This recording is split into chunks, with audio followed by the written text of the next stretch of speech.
paper we're looking at now is about Job chapter 38 and 39. And it's really an attempt to consider why God ever allowed the book of Job to ever be written, because at least 25 chapters of it is Job's complaining about his treatment at the hands of God.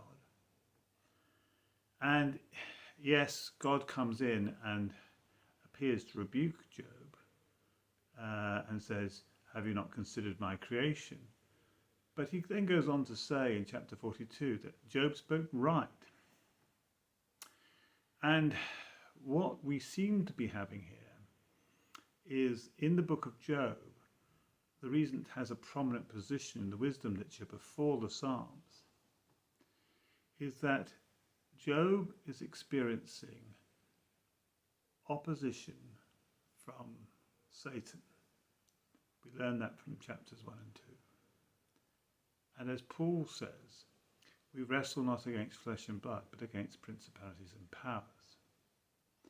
And if you look at the church for the last 2,000 years, it has experienced persecution, sometimes severe persecution.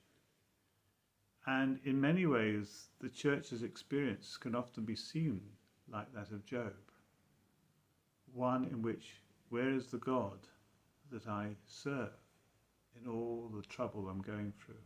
And Jesus said this, "You'll have trouble in this world, but be of good cheer, for I've overcome it."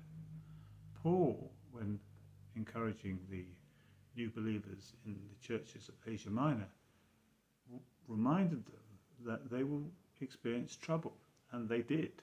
The Roman Empire persecuted Christians for the first 200 to 300 years. And so it's in the light of this overwhelming sense of the persecution the church is going to experience that God speaks to Job. He doesn't just say, "I am the creator," but he implies in his comments to Job, "And I look after my creation. I care for my creation." And as Jesus said, if God cares for the sparrows, then he cares for us.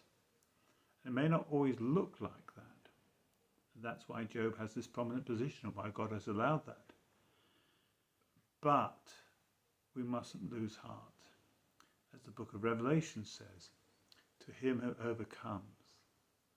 And that's the great need of the church throughout the ages, and now, and most likely as we come into the last days. We need to know that God is for us, God is with us, and in God we can overcome. And that, I think, is the lesson that we get from Job. Thank you for listening.